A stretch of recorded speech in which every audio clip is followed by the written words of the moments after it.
Vale, vamos a comenzar, buenos días, vamos a comenzar entonces con lectura mecánica. Vale, comencemos entonces. Gracias, chicos.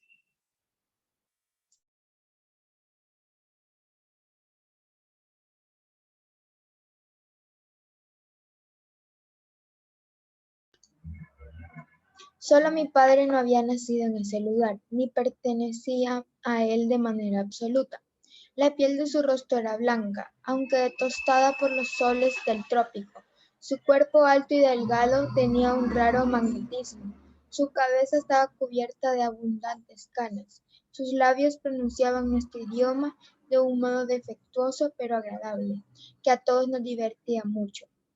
Nadie podía negar que mi padre amaba la tierra de sus hijos y que la celebraba con entusiasmo, pero su amor era el del viajero que se detiene y se complace ante lo nuevo, el del estudiante de cosas exóticas cuando las observa, las huele, las toca y luego las muestra a otros viajeros. Este es un verdadero paraíso, decía mi padre a dos gordos vecinos, un paraíso que ustedes no ven ni saben apreciar. Los dos hombres pensaban que el mister era un poco chiflado, y mientras contestaba afirmativamente con sus feas cabezotas bobas, sus ojos iban buscando entre los árboles de tamarindo la legendaria manzana de Eva. Creo que fue mi padre, ese aventurero que había conocido tantos mares y costas, el que me enseñó a amar y a comprender la tierra de mi madre y de mi abuelo. Nunca imaginó que yo tuviera que envejecer en ella, pues siempre estaba hablando de que me enviaría, cuando fuera mayorcita, a un hermoso lugar de Long Island, no lejos de la ciudad de Nueva York, a fin de que en el hogar de una hermana suya no aprendiera la lengua y las costumbres, yo aprendiera la lengua y las costumbres de su gente, y tal vez me casara más tarde con un Kelly, un Murphy o un McQuay. Su deseo solo se cumplió a medias. Los habitantes de mi valle crecían ciegamente como los conacastes y chapernos de la montaña. Todo para ellos era simple, natural, inevitable. Soplaba el viento y el temporal no quería abandonarnos. Pasaba en fila los azacuanes de octubre. Se tapizcaba el maíz y se curaba el tabaco. Se vendía el ganado y se guardaban en altos estantes de pilones de azúcar nueva. Se iba el verano de 6 meses abrasadores y volvía el invierno de 6 largos meses de lluvia. Esas personas tenían algo de plantas resignadas y de bestias buenas. ¿Cómo podían advertir que estaban ahí, juntas y semidormidas sobre la dulce tierra de un paraíso verdadero? Miren, ese pájaro, gritaba mi padre desde la ventana del comedor. Es como una flor de oro, como una extraña flor que vuela. Yo admiraba el brillo de aquel plumaje y las imágenes poéticas que quedaban en mi memoria para siempre. A fines de febrero, las ramas de los maquilisguas parecían celajes, los madrecacaos esponjaban sus flores, delicadísimas las veraneras hinchaban sus morados gajos y los árboles de San Andrés eran de un amarillo vivo y redondo sin ninguna hoja entre sus capullos de seda. Entonces llegaban al patio colibríes y calandrias, urracas, tordos y centotles. Tenían sed de lluvia y la pedían con alas y pico. Juana Morales, ¿por qué tiene tanto fuego el volcán? Preguntaba yo a la afanada lavandera. ¿Por qué hace sonar los aldabones de las puertas? Porque ahí vive el diablo, mi niña, el diablo con todos sus diablitos. Cada noche antes de acostarme yo contemplaba desde el amplio portal las corrientes de brasas que como sus sueltos rubíes bajaban del cono retumbante hasta los anchos arenales, deteniéndose al borde de las llanuras verdes. El diablo andaba muchas veces en mi sueño, el diablo de Juana Morales con su ardiente manto rojo y su centro que despedía relámpagos, con su enorme boca cercana para devorar mis gritos nocturnos. No me gustan esos cuentos que horrorizan, decía mi padre a los sirvientes. La niña es muy nerviosa, no quiero que los oiga otra vez. Juana y Andrea, Toribia y Sarcachica se volvían más calladas que las piedras. Polo y el indio Cruz se hundían en pozos de silencio cuando escuchaban el ruido de mis pasos. Por unas semanas la historia se echaban al olvido, entonces yo empezaba a inventar mis propias historias. A lo mejor el infierno no era tan espantoso como se creía, quizás el fuego no quemaba como el fuego de la cocina, tal vez el diablo tenía unas niñas encendidas y refulgentes que podía llamarse Chispita, Brasita, Candela. Papá, ¿crees tú que el diablo vive en el volcán?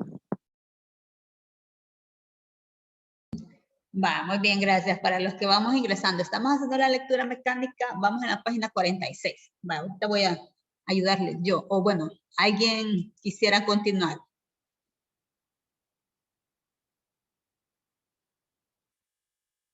Vale, dice, mi padre, deseando que yo olvidara el absurdo relato me sentaba sobre sus piernas y con las frases más claras y comprensibles trataba de explicarme científicamente lo que eran aquellas explosiones que a mí me mantenían fascinada. Un volcán es solo un cerro natural, sin ningún demonio que lo encienda o lo mueva. Tiene una abertura llamada cráter, por donde se escapa el fuego interior de la Tierra. Es un respiradero de nuestro planeta, que tal vez le sirve para desahogarse, para arrojar fuera de sí el exceso de calor. Yo no quedaba satisfecha con aquella explicación, le faltaba gracia, misterio. Pedía entonces una historia más larga, más detallada, más parecida a los cuentos de Andrea o de Juana Morales. Y como mi padre había recibido de su raza irlandesa la palabra fácil y subyugante, pronto empezaba a hablar de esta manera. Dicen que fue en una antigua hacienda que pertenecía a españoles muy ricos, donde apareció de pronto tu volcán. Primero lo vieron en medio de un maizal muy verde, como una inofensiva y pequeña fumarola. Creció rápidamente, alzando de su propia fuerza el gran cuerpo de arenas y lava, hasta que fue tomando esa forma de líneas perfectas que nos hace pensar en una gigantesca tapa de panela. Sus primeras rabietas quemaron siembras y ganados, produciendo asombro y espanto a los campesinos de estos valles. Era entonces como un pequeño monstruo que, sin haber alcanzado su cabal estatura, ya conocía su profundo poder. En 1770 hizo su primera gran erupción y las corrientes de fuego casi destruyeron toda la comarca. El monstruo había crecido y engordado, ya tenía edad suficiente para entrar en serios combates. Desde entonces es el volcán más activo de este hemisferio, el Faro de Centroamérica, como le llaman los marinos que se acercan por el Pacífico a ciertas playas del Istmo Centroamericano. El famoso Izalco de los libros de geografía. Y está frente a nosotros, así como lo ves, siempre derramando sus chorros de lava, siempre listo para espantar a los cobardes, siempre adornando el cielo de sus penachos de humo. De todo lo que mi padre había dicho yo entendía muy poco, más la palabra monstruo. Había ganado todo mi interés. ¿Un monstruo? ¿Qué es un monstruo? Las preguntas ya no salían de mis labios porque no quería cansar al narrador, que era a veces impaciente. Sin darse cuenta de su propia fantasía, mi padre también había personificado el volcán y un segundo miedo, disimulado pero terrible. Ya estaba metido en mi cabeza. Demonio y monstruo eran para mí casi lo mismo y los adivinaba tan próximos y tan poderosos que acababa por rezarles devotamente, como los ángeles de la guarda. En repetidas ocasiones, cuando permanecía tendida en mi cama, bajo el mosquitero almidonado, sin lograr dormirme por completo, el diablo se me acercaba como en la narración paterna, es decir, con cuernos y cascos, con una larga cola de puros incendios que iba reduciendo a ceniza los cañaverales y cocoteros. Entre el volcán y el mar nació la niña de este libro, el volcán de sus abuelos morenos, el mar de sus abuelos blancos. Nacer y crecer es una cosa tan aromada y dulce, entre hierbas, frutos y pájaros de mil colores. Es recibir desde la cuna maravillosos dones de belleza. En el valle natal, mi corazón se fue abriendo como una flor gozosa y su raíz de sangre y arrobamiento se anudó con fuerza oculta y permanente al seno acogedor de la madre tierra. Vale, muy bien. De hecho, cuando usted lea cada uno de estos capítulos va a ir encontrando pues bastantes puntos importantes. Fíjense que acá en el final del párrafo donde ella cierra este capítulo dice, entre el volcán y el mar nació la niña de este libro. El volcán de sus abuelos morenos, el mar de sus abuelos blancos. ¿Por qué hace ella este simbolismo que está representando a su familia materna con el volcán y a su familia paterna con el mar? De acuerdo a más o menos a lo que hemos leído, ¿qué logran ustedes intuir o deducir? Porque la familia materna es de ahí de El Salvador y Ujú. vieron cómo se fue formando el volcán, y la familia paterna vino de otro país, por eso se llama agua, se dice agua blanca para Ajá, la familia paterna. muy bien. Entonces aquí es donde va esa simbología, porque estamos hablando que el volcán vendría a representar, o sea, ¿cómo le cuenta la historia el papá, verdad? Que era pues un poquito de tierra así entre maizales, algo pequeño, pero que eso va creciendo, va enraizando, y eso lo representa muy bien a la familia materna, a su abuelo, que es el abuelo materno, en este caso es el que está construyendo la casa, ¿verdad? Que leímos en el primer capítulo, que leímos en el capítulo anterior. Mientras que el padre de qué país decía que era originario? De Irlanda. En otros capítulos usted va a leer esa parte cuando ella explica cómo realmente llega el papá de Carmen, porque realmente se llama Carmen, ¿verdad? Su verdadero nombre, acá a El Salvador, porque él realmente tenía ese espíritu de viajero, ¿verdad? Ese espíritu aventurero, y al final, pues se enamora de nuestras tierras, obviamente se enamora de su madre, ¿verdad? Y él, pues gozoso, digámoslo así, renuncia a todo eso y se logra eh, establecer en un sitio. En este caso, pues en nuestro país. Solo quiero revisar que aquí estaba viendo que me estaban comentando en el chat. Vamos a ver. La forma del diablo que describe ahí es muy curiosa. Dice que ya que realmente se le empezó a representar así en la edad moderna, ya que se le asociaba ¿con qué? Con Pan, dice, un sátiro que era el maestro de Dionisio. Pero para la representación del mal, para muchos, por ello, cuando se representa al diablo, se le agregan los cuernos y las pezuñas a representación del mal. Ajá. Y lo otro es el tridente, creo que también, ¿verdad? Para arrastrar a todas las almas ahí que... Sí, tienes razón, Chelsea, gracias. Va, buenos días a todos los que me han saludado aquí en el chat. Va, muy bien. Entonces, tratemos de ir leyendo, ¿verdad? Nosotros la evaluación la tenemos de esta semana a la siguiente, si no mal recuerdo. Vaya, por ejemplo, no sé si alguien quiere leer un poquito del siguiente capítulo, solo en la primera página, que se titula Nuestro Valle. Que no, de los que no hemos leído, de los que no hemos leído ahora, ¿verdad? Alguien que se anime a leer esta parte, Nuestro Valle. No. Vale, entonces lo vamos a dejar para la próxima clase. Vamos a avanzar entonces y a continuar hablando un poco siempre de lo que son los mitos, ¿verdad? Voy a presentar ahorita ya lo que es la guía. Nuestra frase para este día dice, no pienses como yo, pero respeta que yo piense diferente. ¿Qué les parece eso? ¿Lo podemos hacer? Sí, Sí, ¿verdad? Muy bien. ¿Y cómo lo haríamos? ¿Cómo lo practicamos?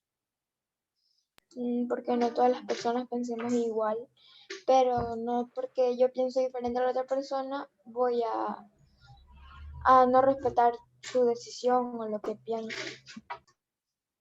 Excelente, muy bien. Y ahí podemos hablar de gusto, ¿verdad? Por ejemplo, alguien me puede decir, mira, señor, a mí me encantan las películas de terror. ¿A quién no le gustan las películas de terror? A mí no. Vamos bien. Exacto, entonces ahí es donde vamos viendo. Entonces, así como dice Adriel, a él no le gustan, ni a mí me gustan.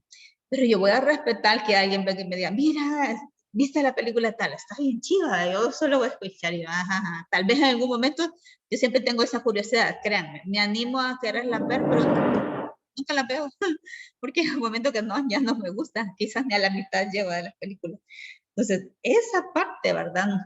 El hecho que pensemos diferente, que tengamos gustos diferentes, no voy a poner a decirle, no, mira, que qué malos gustos tenés. No, ahí hablamos de diversidad de preferencias, ¿verdad? En este caso, pues, si estamos hablando de películas de terror, yo voy a respetar eso. Alguien, por ejemplo, ay, no, dicen, qué aburrido eso de ciencia ficción. Yo me he encontrado con bastantes personas que no les gusta la ciencia ficción.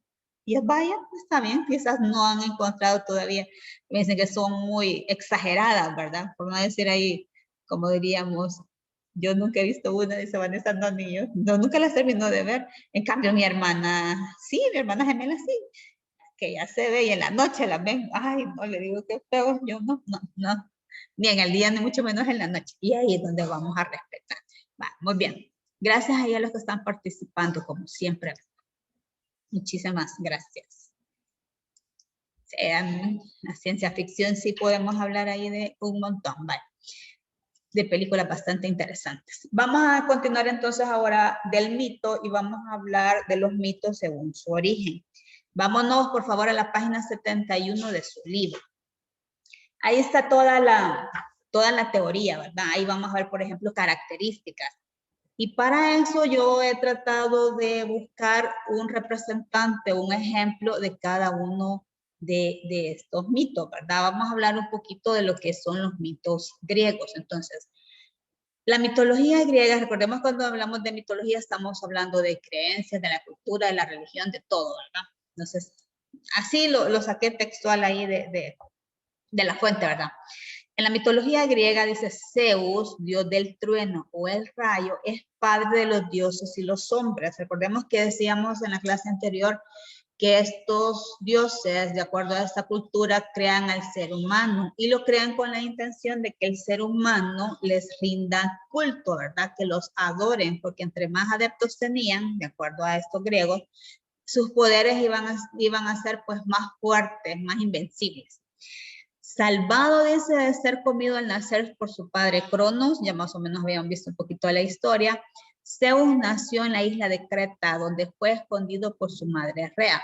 Entonces, aquí en el dibujito se ve como un ave, digámoslo así, que esta ave es bastante importante, ¿verdad? Para Zeus, porque cuando usted lea ya las tragedias griegas, el próximo año, Dios mediante, ahí va a ver esta historia que se llama Prometeo encadenado.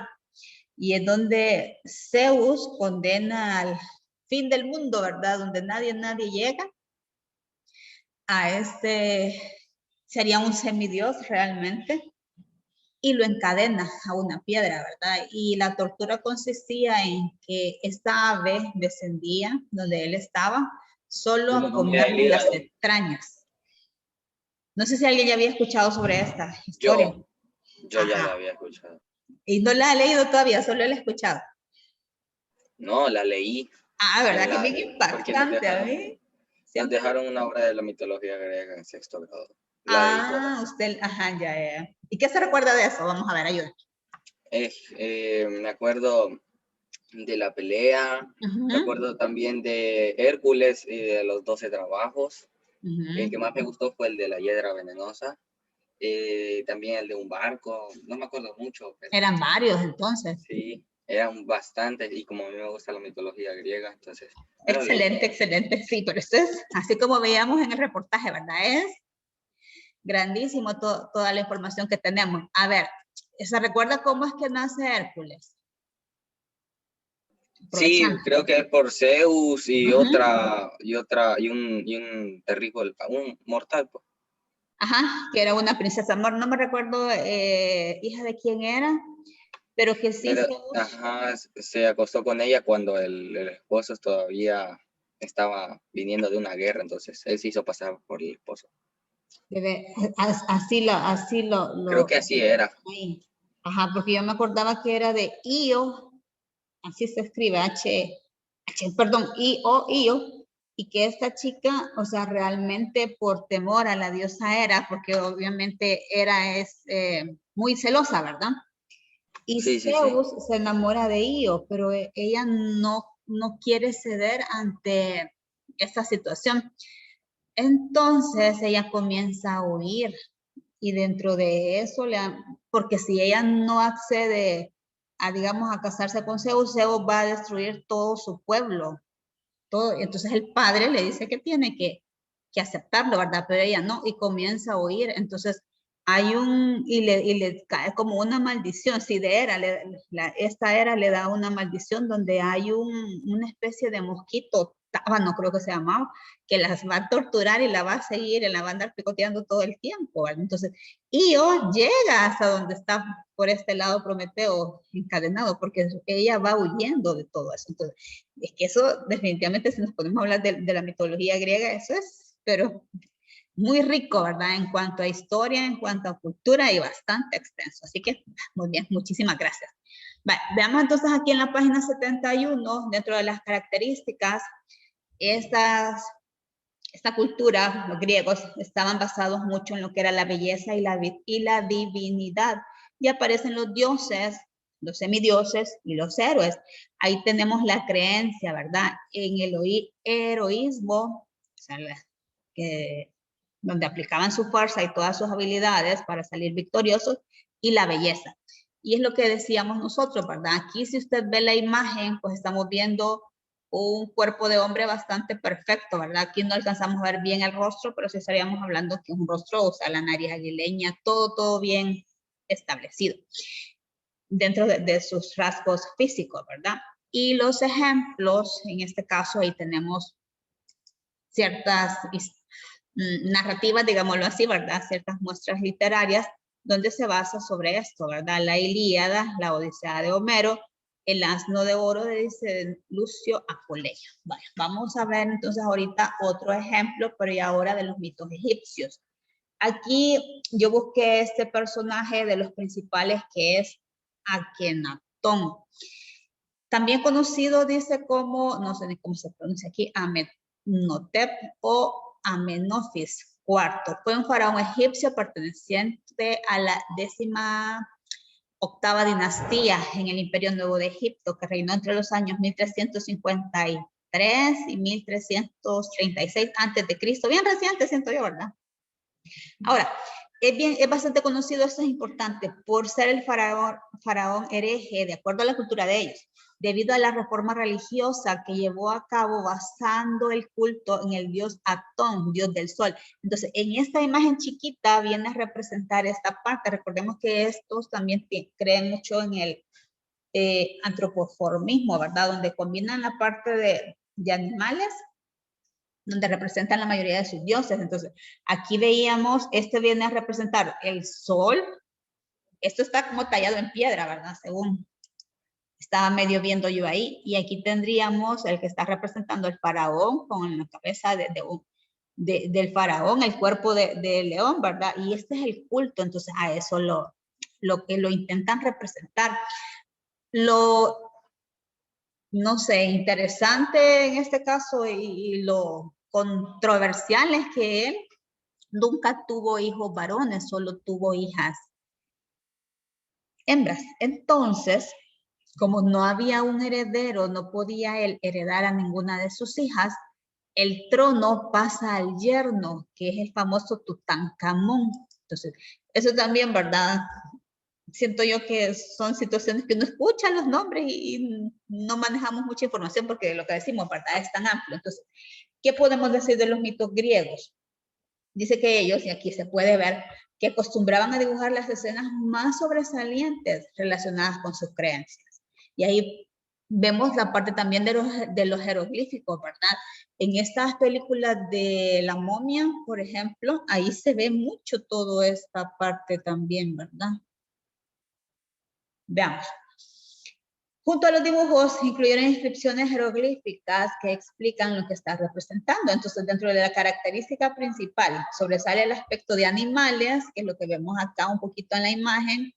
Ahí vamos a hablar un poquito aquí, con lo que representan a la mayoría de sus dioses. En esta primera imagen, aquí tendríamos a este faraón Akenatón, junto con su esposa Nefertiti, según lo que está escrito, lo que está registrado.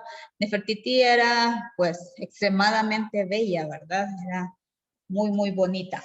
Dentro de su creencia tenemos los rituales en torno al luto y las lamentaciones. Recordemos que ellos creen mucho en que va a haber otra vida, ¿verdad? Después de la muerte. Por eso es que los faraones se hacían enterrar. ¿Cómo se hacían enterrar ellos? A ver, vamos a ver quién me ayuda con eso. Los faraones. Ajá. Y también ponían En una tumba de oro con bastante tesoros que ellos tenían guardados. Ahí en una tumba de oro. Con todas las riquezas que ellos tenían. Porque creían que pues iban a necesitar ese dinero en la otra vida, ¿verdad? Sí, sí, sí. Miren, y con los gatos, ¿cómo hacían ellos? Porque ellos eran muy aficionados a los animalitos. Ajá. Ellos lo lavaban prácticamente. Si no les hacían nada. Va. No, pensaban ellos que los gatos eran un tipo de dios o algo así. Ajá. Se supone que ellos recordaban las puertas del inframundo y por eso todavía en vida no les los gatos lo guiaban. Se me hizo una lluvia de ideas bien interesante. Vaya, vamos a ver, permítame. Señor, si al parecer por culpa de los gatos los derrotaron. A los faraones. Sí, porque no, a los egipcios parece, ¿no? Ajá. Que creo, si no me equivoco, era de que parece que un ejército, como los egipcios no le hacían nada a los gatos, ellos atacaron con gatos, les tiraron gatos y como no les podían hacer nada. Los debilitaron en ese momento. Qué interesante. La debilidad, ¿verdad? Ahí donde vemos la astucia, que a veces la guerra no se gana con fuerza, sino que con astucia. Bombas. Definitivamente. La guerra nunca se gana con fuerza bruta. Se puede ganar con fuerza bruta, solo con inteligencia y astucia. Sí, no, sí. Por eso es bonito leer cuando usted tenga tiempo, pero yo, ¿verdad? Que también incluya eso, novelas históricas. Ahí se ve mucho de esta parte de sí, todo esto. El Espíritu, señor. Ese sí. Va, está bien.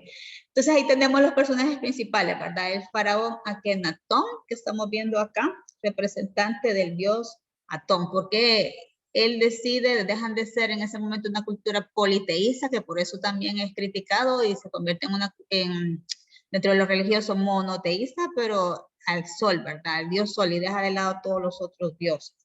Ejemplos, tenemos la leyenda de Osiris, la venganza de Horus, y estos son anónimos. Vamos entonces con la siguiente, que son los mitos mayas. Yo así busqué imágenes y solo me salían así, estas como dibujitos, ¿verdad? Como representaciones. Entonces, en este caso, el dios maya que estamos representando es Hunahpu, que es el padre creador, ¿verdad? Entonces dice, de los dioses mayas, Hunahpu es el padre de todos, puesto que lo reconocían como el único dios vivo y verdadero, considerado como el dios de la creación, ya que por medio de él se hizo el universo y nacen todos los seres vivos. Entonces, Hunahpu en la religión maya era muy importante, puesto que lo consideraban el corazón que coordinaba todo el universo. Era la fuente de energía que conectaba a todo ser vivo. Hola. ¿Sí, Ariel? Sí, por accidente, no por accidente, sino por un hermano lo asesinaba a Atnu. Fíjese que de eso sí no leí, le voy a ser sincera. Pero posiblemente, como eso siempre se da, ¿verdad? Es esa lucha de poder. Vale, entonces dice que conectaba a todo ser vivo y transmitían información de todo. Los mayas creían que este dios se manifestaba a través de ondas, las cuales podrían ser de luz, sonido, energía, pensamiento y amor. Entonces, ahí es donde vemos siempre también la parte de cómo nuestros antepasados respetaban mucho la naturaleza, ¿verdad? Porque también tienen la influencia de esta creencia. Entonces, dentro de la característica principal de esta cultura maya, estamos hablando que están los sacrificios a sus divinidades. ¿Cómo lo hacían ellos? La extracción del corazón, la decapitación, etcétera, ¿verdad? Entonces, lo normal era eso, ¿verdad? La extracción del corazón, que normalmente eran princesas, ¿verdad? Eran doncellas o eran los mejores guerreros que ellos, jóvenes guerreros que ellos ofrecían en sacrificio. Y ante esta situación, pues obviamente con la llegada de los españoles, ellos se asustaban mucho, ¿verdad? O sea, aquello fue como que impactante, digámoslo así, el observar. Y lo peor que los sacrificios no les servían para nada porque no había ni un dios. Sí, pero como era nuestra cultura en aquel momento, para ellos era por algo, ¿verdad? La creencia dice que los sacrificios humanos era para agradar a sus deidades. Y ahí tenemos los principales dioses, Unauku, Ixel, que es fertilidad, por ejemplo, Push, dice aquí, muerte. Y en los ejemplos tenemos Chilambalam, que es una leyenda anónima, el Canancol, perdón, algo mexicano. Vale, vamos bien hasta ahorita. Hola. Es lo mismo más de Popol. Sí, sí, pero ahí podemos buscar, no se preocupe. Entonces vamos a hablar entonces cómo se clasifican los mitos según su finalidad. Tenemos 4 clasificaciones, que son los etiológicos, los teogónicos, los cosmogónicos y los morales. Ay, me comí uno. Los cosmogónicos, ya vi, ya lo vamos a hacer, que ayer lo estaba haciendo y me comí uno. Vale, etiológicos, ¿qué es lo que buscan esto? Dar explicación sobre el origen de los seres vivos y las cosas. Ahí depende de cada mito, ahí va a ser el, ¿cómo se llama? La clasificación. De ahí teníamos los teogónicos, que son los que vienen a explicar el origen de los dioses y su historia, ¿verdad? Ahí estamos hablando, pues, de la creación, definitivamente. Cuando leímos esto de mitología de Tezcatlán, por ejemplo, hay una lectura que habla exclusivamente de los dioses, ¿verdad? ¿Se recuerda usted? Creo que por ahí les hacía un par de preguntas también de eso. Ahí. Ajá, teníamos en cosmogonía, se ve, ¿verdad? Donde dice que la profunda imaginación de los pipiles creó su cosmogonía, que tanta poesía encierra. La tierra rodaba en el espacio, zumbando en el silencio. Dice. La noche se agrandaba en los contornos de las cosas. Todo es negro, negra la tierra y negro el cielo. El frío se extendía en las frías cavernas de las nada. Entonces, aquí estamos viendo cómo dentro de esta cultura, pues, el mundo era un caos, ¿verdad? Era un desorden. Hasta que llegan, pues, estos dioses y le dan ese orden. Y ahí parte de lo que es la creación.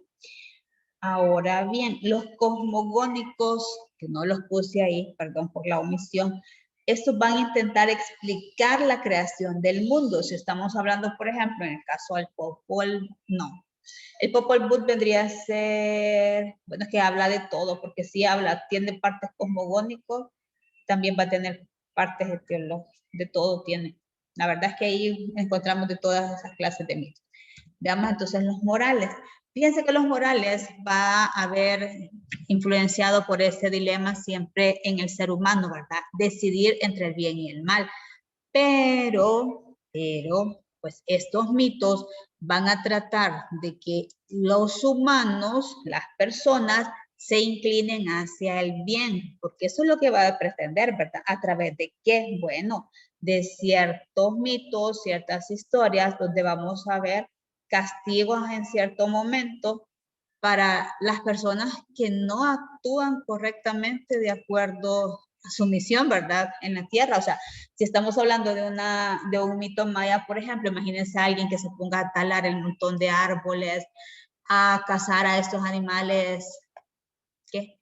La serpiente con plumas, el puma, ¿qué más? El tigre del Zumpul, serían castigados, ¿verdad? De acuerdo a la cultura. Entonces, eso es lo que va a intentar crear esa conciencia donde el ser humano va a ser capaz de decidir entre el bien y el mal, pero se va a inclinar por el bien personal y por el bien común, ¿verdad? Porque estamos hablando que si en aquella época obviamente salían a cazar, era para satisfacer su necesidad de alimentación, ¿verdad? Pero no cazar por placer, que yo creo que actualmente sí se ve bastante feo eso, ¿verdad? Que hay cazadores todavía que se van a esa parte de África y cazan solo por el hecho de tener un trofeo en sus hogares, ¿verdad? Entonces, sí se rechaza actualmente todo eso. Entonces, hacia eso van estos mitos morales. Y después tenemos los mitos escatológicos, donde lo que va a prevalecer son estas predicciones que pueden ser sobre desastres naturales, lo que depara el futuro o el fin del mundo. Y las predicciones en relación a los desastres naturales, eso es algo, ¿consideran ustedes que sí son predicciones o es lo que nosotros mismos vamos creando?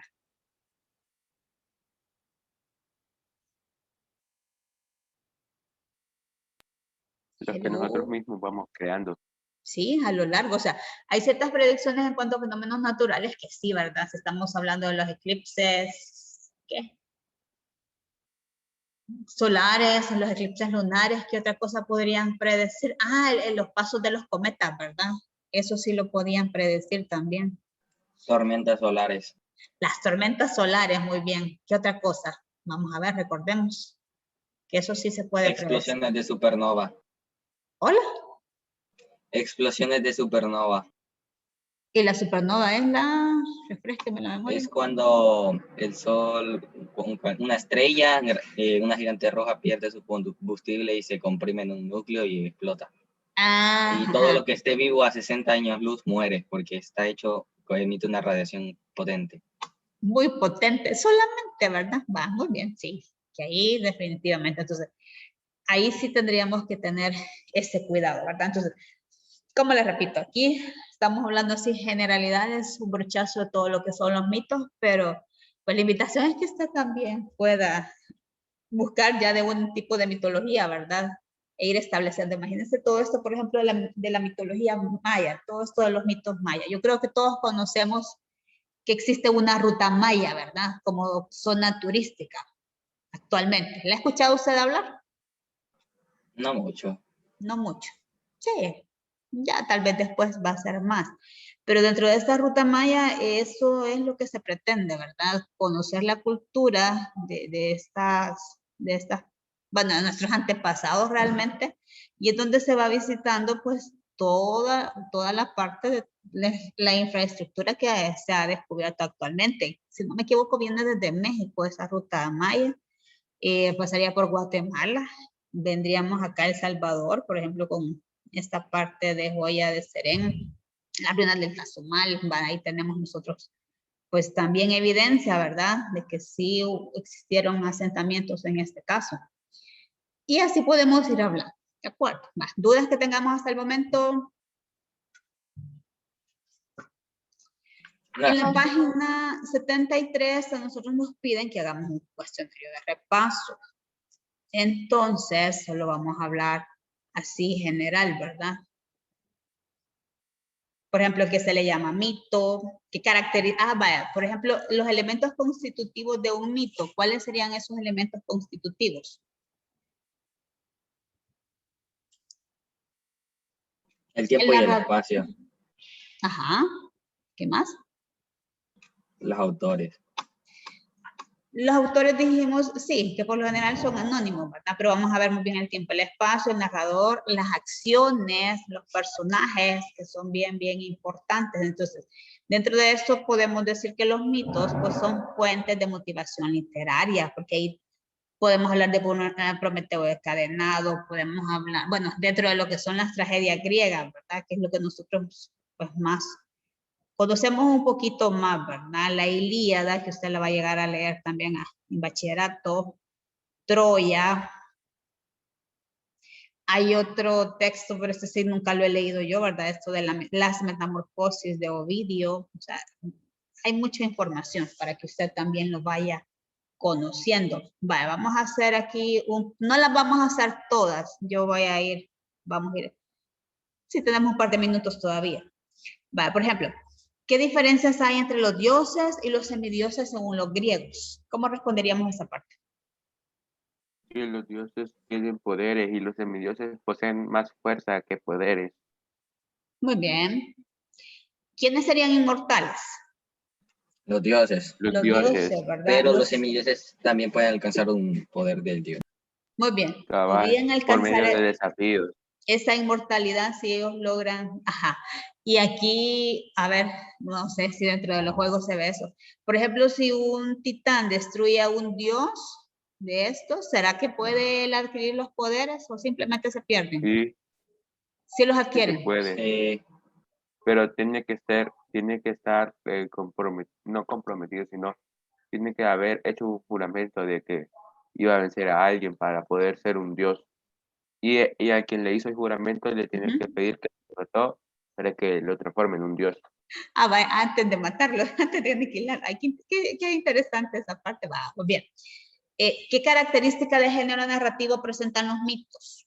¿Qué características podemos identificar del género narrativo?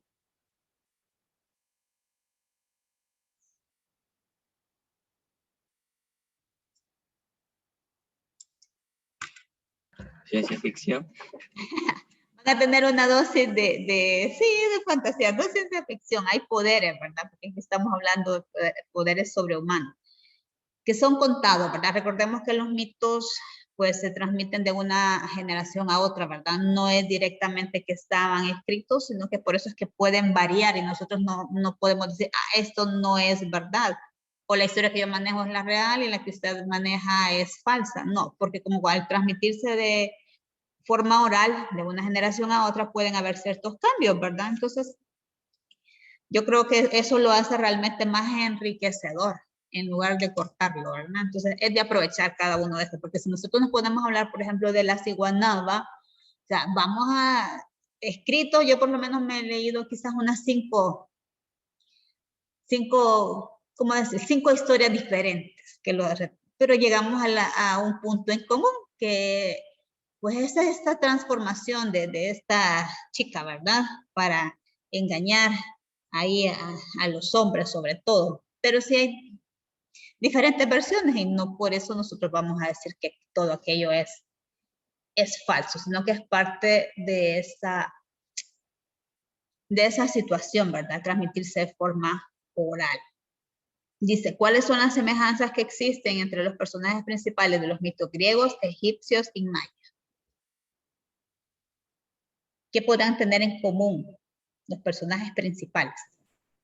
Algo que me fijé es que la mayoría ponen al dios Sol como una deidad superior a las demás. Ante la humanidad en ese momento, ¿verdad? Muy bien, tienen eso en común. Que todos son politeístas. Todos son politeístas, muy bien. Que todo tiene que ver con dioses. Todos tienen que ver con dioses, muy bien, hacia eso vamos. Y lo que era también la veneración a esos dioses, ¿verdad? Porque la veneración y sacrificio también que hacían, o lo que ellos entregaban. Vaya, muy bien, vamos entonces a terminar hasta acá, chicos. Muchísimas gracias por su atención. Aprovechemos y avancemos con la lectura, ¿verdad? El fin de semana y Dios mío, antes nos escuchamos y nos vemos el próximo lunes. Cuídense mucho, feliz día. Adiós, Vamos a la siguiente clase. Adiós. Igualmente siempre recordar que podemos ver las clases del MINER. Gracias. Feliz día. Adiós, señor. Adiós, cuídense, gracias. Adiós.